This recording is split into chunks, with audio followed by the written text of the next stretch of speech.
اور اس میں جو کھیل کھیلنا ہے کہ ہر ایک کو بتانا ہے کہ ابھی آپ کو ہماری ضرورت ہے، اپوزیشن کو بھی حکومت کو بھی، یہ کھیل وہ بڑی خوبصورتی سے کھیل رہے ہیں۔ رہی پنجاب کی وزارت اعلیٰ تو یہ ان کا خواب ہے، یہ ان کا الٹیمیٹ گول ہے۔ دیکھیے ظہور لائی چوہے ظہور لائی کا صاحب کی سیاست جو تھی وہ پنجاب میں ایک خاص برانڈ تھی، ایک خاص انداز تھا، لیکن اس وقت انہیں یہ ایک وقت ملا کہ وہ اپوزیشن میں رہے۔ بھٹو صاحب نے انہیں جیل میں بھی ڈالا اور خاصا بھینس پکڑنے پہ جیل پہ ڈالا اور اس کا خاصا چرچا بھی رہا۔ پھر ان کے ہاں سارے یو ڈی ایف کے اور پی این اے کے اجلاس ہوا کرتے تھے۔ اس زمانے میں ان کا دسترخوان بھی وسیع تھا، لیکن یہی نہیں، اس زمانے میں صرف 3000 روپے فیس تھی ایک پارٹی کو دینا تھی اس اتحاد میں، اس الاحاق میں شامل رہنے کے لیے۔ تو یہ 27,000 روپے 9 پارٹیوں کے چوہے ظہور لائی صاحب ادا کیا کرتے تھے۔ کھلے دل کے لوگ تھے، یہ بھی کھلے دل کے لوگ ہیں، چوہے شجاعت بھی، پرویز الہی بھی۔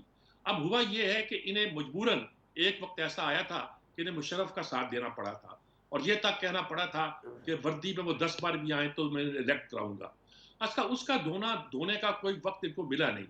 اس کے بعد جو بھی صورتحال پیدا ہوئی، نون لیگ نے خاص طور پر میاں نواز شریف نے ان کو ایکسیپٹ نہیں کیا، خاص طور پر پرویز الہی کو۔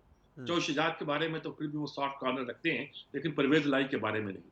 اب بات اسی پہ چل رہی ہے کہ پرویز الہی کو پنجاب کا وزیر اعلیٰ بنا دیا جائے تو بات طے ہو سکتی ہے۔ وہ کہتے ہیں وزیر اعلیٰ حکمران جماعت بنا لے، اپوزیشن بنا لے۔ نہیں، دیکھیے پنجاب یہ تو ہماری اسٹیبلشمنٹ کو منظور ہے کہ وفاق جو ہے یا اوور آل نون لیگ کے ساتھ ایک انڈرسٹینڈنگ کس طرح کی ہو جائے تو وفاق ان کے پاس چلا جائے، لیکن پنجاب غالباً وہ ابھی نون لیگ کو دینے کے لیے تیار نہیں ہے۔ پرویز الہی ہماری اسٹیبلشمنٹ کا بھی ایک چہیتا کینڈیڈیٹ ہے اور پرویز الہی کو اس بات کا علم ہے، وہ اسی کے حساب سے اپنے کارڈ کھیل رہے ہیں کر رہے ہیں، آگے بڑھ رہے ہیں۔ اور پرویز الہی کوئی برا وزیر اعلیٰ نہیں ہے، ماضی میں بھی ان کا ریکارڈ کوئی خراب ریکارڈ نہیں تھا۔ شہباز شریف کا یقیناً فینومینل ریکارڈ ہے، لیکن پرویز الہی جی جواد فیضی صاحب، کبھی ادھر کبھی ادھر، پرویز الہی کو آپ کہاں دیکھ رہے ہیں؟ دیکھیے میں تو پرویز الہی کو وہیں دیکھ رہا ہوں جہاں وہ سب آپ دیکھ رہے ہیں۔ ایشو یہ ہے کہ ابھی سجاد میر صاحب بھی اور شہزاد چوہے صاحب نے بھی جیسے فرمایا کہ دیر از نو ڈاؤٹ کہ ان کی وزاداریاں اور ان کے جوڑ توڑ کے ماہر ہونا، وہ آئی جے آئی ہو، وہ میاں نواز شریف کو بھی اقتدار تک پہنچانے میں جتنے زہرانے اور عشائیے چودھری برادران نے دیے ہیں کسی اور نے نہیں دیے ہوں گے۔ لیکن اب کی بار جو ہم دیکھ رہے ہیں جو پرویز الہی، تو اس میں تو یہاں سے شروع کروں گا کہ اس وقت right now I can say, اور میں یہ کہوں گا کہ چند دنوں سے جو ہو رہا ہے کہ چودھری شجاعت حسین صاحب اور چودھری پرویز الہی کی سیاست ایک پیج پہ نہیں ہے۔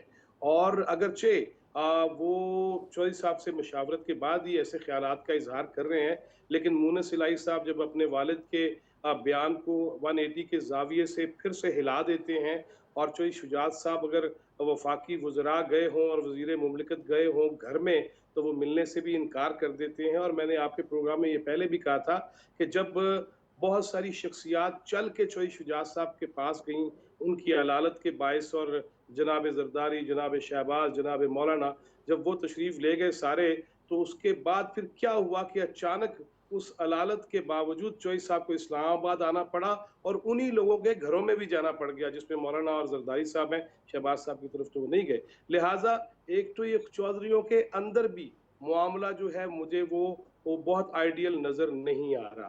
دوسری رہ گئی بات کہ یہ کیسے ممکن ہے کہ ووٹنگ والے دن سے پہلے یا جب اجلاس ہوگا پھر اس کے بعد عدم اعتماد کے حوالے سے ووٹنگ کا اناؤنس ہوگا جو بھی دن، اس سے پہلے کیسے اتحادی چھوڑ دیں، وہ کیسے اپنا پروٹوکول چھوڑ دیں، وہ کیسے اپنے آپ کو جو مین لائٹ میں ہیں، لائم لائٹ میں ہیں، وہ کیسے اپنے آپ کو ایک سائیڈ پہ اور ایک طرف اپنے آپ کو دھکیل دے۔ تو یہ اتحادیوں کی ہمیشہ سے سیاست یہی رہی ہے کہ وہ آخر ٹائم تک وہ گو مگو کی کیفیت رکھتے ہیں، کنفیوژن برقرار رکھتے ہیں اور اپنے پتے جو ہیں وہ سینے سے لگا کے رکھتے ہیں۔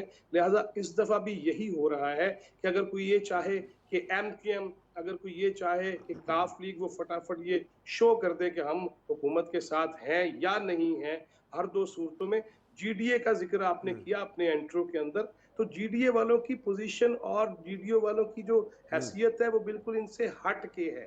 اس کی وجہ یہ ہے کہ ان کی مخاصمت پیپلز پارٹی سے ہے سندھ کے اندر, اور قرآن سر پہ رکھ کے جناب زرداری پہ الزام لگانا, اور انہی کی اہلیہ اس وقت وفاقی وزیر ہے.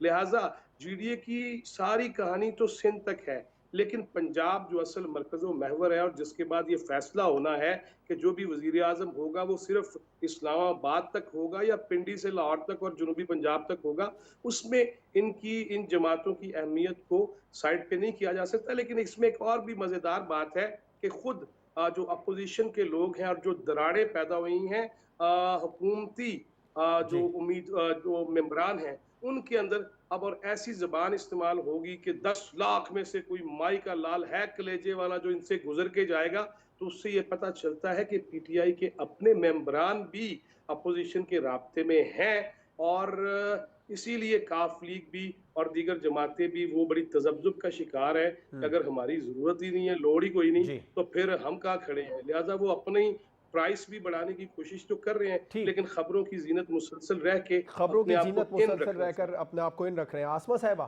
پرویز الہی صاحب کو کہاں دیکھ رہی ہیں آپ؟ کبھی ادھر کبھی ادھر ہیں وہ, کوئی اب تک انہوں نے واضح طور پر اپنا بیانیہ نہیں اپنایا. دیکھیے واضح طور پہ تو شاید آخری دن ہی وہ اپنا بیانیہ واضح کریں گے, بیکاز دیکھیے انہیں تانا بھی دیا جاتا ہے کہ 5 سیٹس ہیں, لیکن یہ حقیقت بھی دیکھیں کہ چودھری پرویز الہی اور چودھری شجاعت, جن سے میاں نواز شریف صاحب یا شہباز شریف صاحب بات تک کرنا نہیں پسند کرتے تھے, اور ان سے ان کے گھر ملاقات کے لیے گئے, ان سے ان کی صحت یابی کے لیے دعا بھی کی, حمزہ شہباز بھی گئے, باقی دیگر اراکین گئے, زرداری صاحب گئے, عمران خان گئے. تو یہاں سے اندازہ لگایا جا سکتا ہے کہ پنجاب کی سیاست میں چودھری شجاعت اور چودھری پرویز الہی صاحب کی کیا اہمیت ہے. دوسری بات یہ ہے کہ وہ کس طرف جائیں گے. دیکھیے ابھی بھی کیونکہ سنگل ایک ہی جماعت ہے پی ایم ایل کیو جس کے ساتھ بار بار بات کی جاتی ہے. ساری سیاسی جماعتیں, پاکستان پیپلز پارٹی کی اگر ہم بات کرتے ہیں, پی ایم ایل این کی بات کرتے ہیں, تو سب پی ایم ایل کیو سے ہی مشاورت کر رہے ہیں, اور انہی کی کورٹ میں بار بار بالز آتی ہیں کہ آپ کوئی فیصلہ کریں, آپ کی جانب سے کوئی ایسا لاہ عمل ہوگا جس کے ان کے کاندھے پہ بندوق رکھ کر آگے یہ سیاست کی جائے گی. تو شاید وہ بھی بڑے سمجھدار ہیں, حقیقت پسند ہیں, اور وہ بھی اسی چیز کا انتظار کر رہے ہیں کہ جب ساری اس پٹاری میں سے ساری چیزیں باہر آ جائیں گی تو اس کے بعد وہ بہتر طور پر اپنا فیصلہ کریں گے. میرے خیال سے ابھی وہ نیوٹرل رہیں گے, ابھی وہ بالکل اپنے کارڈز شو نہیں کریں گے, اور ہو سکتا ہے عدم اعتماد سے ایک دن پہلے یا پھر عدم اعتماد کے دن چودھری برادران فائنل فیصلہ کریں اور وہ بتائیں کہ وہ کس کے ساتھ ہیں. جہاں تک بات ہے پنجاب کی وزارت اعلیٰ کی, تو دیکھیے اس میں کوئی مذائقہ نہیں ہے. اگر عثمان بزدار, جیسے ہم پہلے بھی ان کی بارے میں بات کرتے تھے, اور جس طرح کا ان کا رول رہا, پنجاب کے لوگ ان سے مطمئن نہیں ہیں, اور اگر پرویز الہی کی وہ شخصیت ہے, اس پہ اگر ساری سیاسی جماعتوں کا اگر کنسنسس ہے, تو پھر اس سلسلے میں ان کو عمران خان صاحب کو سوچنا بھی ہوگا. اور اگر میرے خیال سے اگر ان کو وزارت دے بھی جاتی ہے تو اس میں کوئی مذائقہ نہیں ہے. 1 سال 1.5 سال ہے, ہم نے 2007-8 کے الیکشنز کے بعد بھی ہم نے دیکھا تھا, اس سے پہلے بھی پرویز الہی کا جب دور تھا پنجاب کے اندر بڑے کام ہوئے, ریسکیو 1122 اور دیگر ادارے وہاں پہ قائم کیے گئے. اس کے بعد نواز شریف صاحب کی گورنمنٹ آئی تو انہوں نے ان کے بکس میں ان چیزوں کو بند کر دیا گیا, حالانکہ وہی پروجیکٹس ان کو اسی طرح کنٹینیو کیا گیا تھا. اگر پنجاب کو اس وقت اچھے منتظم کی ضرورت ہے, تو اگر پرویز الہی صاحب کے حق میں فیصلہ آتا ہے بشمول عمران خان, تو یہ ایک اچھا فیصلہ ہوگا. لیکن بہرحال دیکھنا ہے, ان کے اتحادی ہیں جی, ان کے ساتھ بات چیت بھی کی جاتی ہے, بلیک میل بھی کیا جاتا ہے, اور اپنے کارڈز ابھی وہ شو نہیں کریں گے. میرے خیال سے ابھی وہ نیوٹرل رہیں گے, اور یہ نیوٹرل رہنے کا وقت بھی ہے. وہ دیکھیں گے کہ کس طرف ہوا کا رخ ہے, اور اس کے بعد ہی وہ فیصلہ کریں گے. وہ دیکھیں گے کس طرف ہوا کا رخ ہے, اس کے بعد فیصلہ کریں گے. اب بریک پر چلیں گے, اور بریک کے بعد ہم بات کریں گے. وزیر اعظم عمران خان نے آج سوات میں بھی جلسے سے خطاب کیا. کیا عمران خان نے ذمہ داری کا ثبوت دیا الیکشن کمیشن کے نوٹس کے باوجود بھی؟ بریک کے بعد پر بات ہوگی.